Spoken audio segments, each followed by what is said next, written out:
Yo, what is up guys? Delboy here, aka Blue Collar Sports TV. Hopefully you guys are doing well. If you're new here, if you could smash that subscribe button, and also if you guys could smash the like. Anyway, this is really going to be a quick video. As we know, after Deontay Wilder versus Tyson Fury 2, there's been a lot of fallout from the Deontay Wilder fanboys, namely the Ldbc. You know, they're saying what they're saying. I'm not going to touch on that. I already have. I don't really want to get into that any further, as I've said before. But a lot of these guys, in my opinion, I'm talking about the Deontay Wilder fanboys, the Ldbc guys, a lot of these people, in my opinion, aren't really seeing the bigger picture. All of their eggs are in one basket, and that is the Deontay Wilder basket. They are fanboying for this guy hard, but they're really not seeing the bigger picture. They're really not asking the question, what does Deontay Wilder's loss to Tyson Fury mean for American boxing, and what would another defeat to Tyson Fury mean for American boxing? I think a lot of these guys who have fanboyed hard over the last few years for Deontay Wilder really need to prepare themselves for another era of European domination in the heavyweight division. Of course, right now, Deontay Wilder is still a legitimate player in the division. He's got the opportunity to make it right against Tyson Fury. But if he can't, where does that leave America in the heavyweight division? And where does that leave the health of American boxing in general? They always say a healthy heavyweight division means boxing is healthy, full stop. Now, if we have a situation where the heavyweight division is popping with great contenders, but all of these guys are from Europe and nobody's from America, where does that leave American boxing in general? In my opinion, that really won't be good for the American boxing scene, because in America, a lot of people out there, and this is not really a dig or a criticism, but a lot of people in America they have a mindset in which if they're not doing well at it, they won't support it, you know? And that's how I feel they'll act when Europe takes over the heavyweight division, because I really think it's inevitable. I mean, let's put it this way. I recently did a prospect video for the heavyweight division, basically just listing the top 5 prospects in the division. And not one of those guys on my list was American. All of these guys were based in Europe.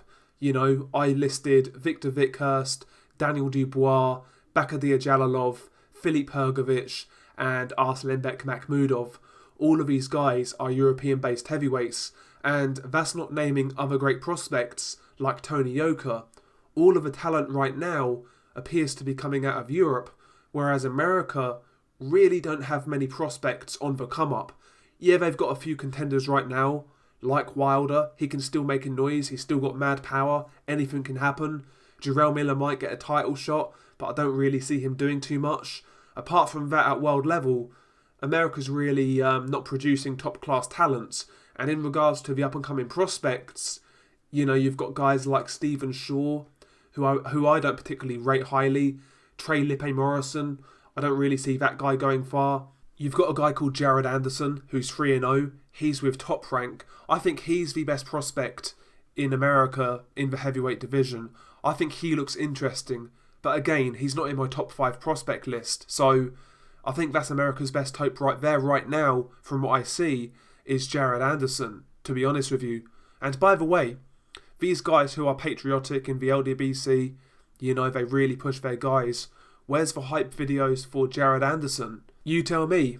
I mean, these are the people who like to pride themselves on backing their guys to the nth degree. And there's no real support for Jared Anderson. If Jared Anderson goes on to be like 20-0 and he starts making some noise, yeah, at that point, then they'll jump on the bandwagon and say they're a fan since day one, just like they did with Deontay Wilder.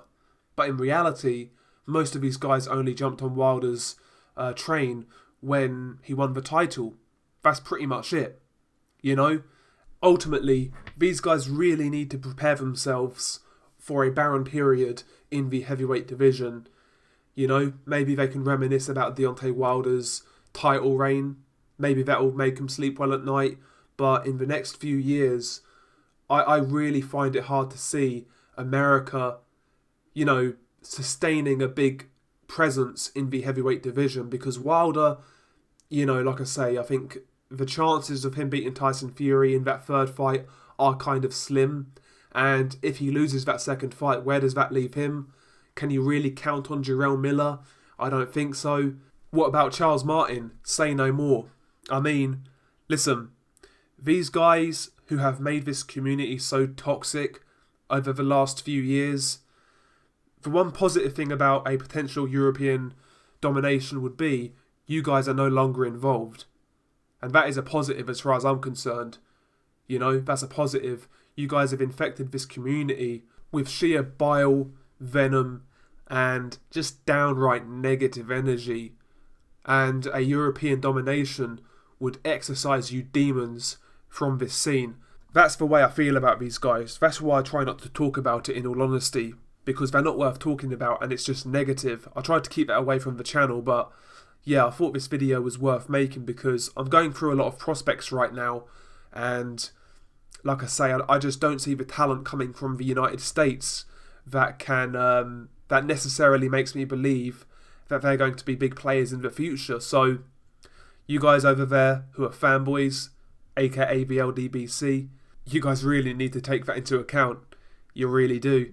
Stick to talking about the welterweights who won't fight each other. That's more your scene. So it'd be interesting to see how this all pans out. But like I say, I see it being a high possibility that Europe dominates this division for the foreseeable future. By the way, out of interest, if you guys have any American heavyweight prospects that you like and that you believe in, feel free to drop them in the comments below. I know pretty much most of the prospects in America. Jared Anderson, Stephen Shaw, Trey Lippe Morrison, Sonny Konto. The only guy who kind of excites me is Jared Anderson. But apart from that, I just don't see the talent out there, in all honesty. Anyway, share your thoughts below.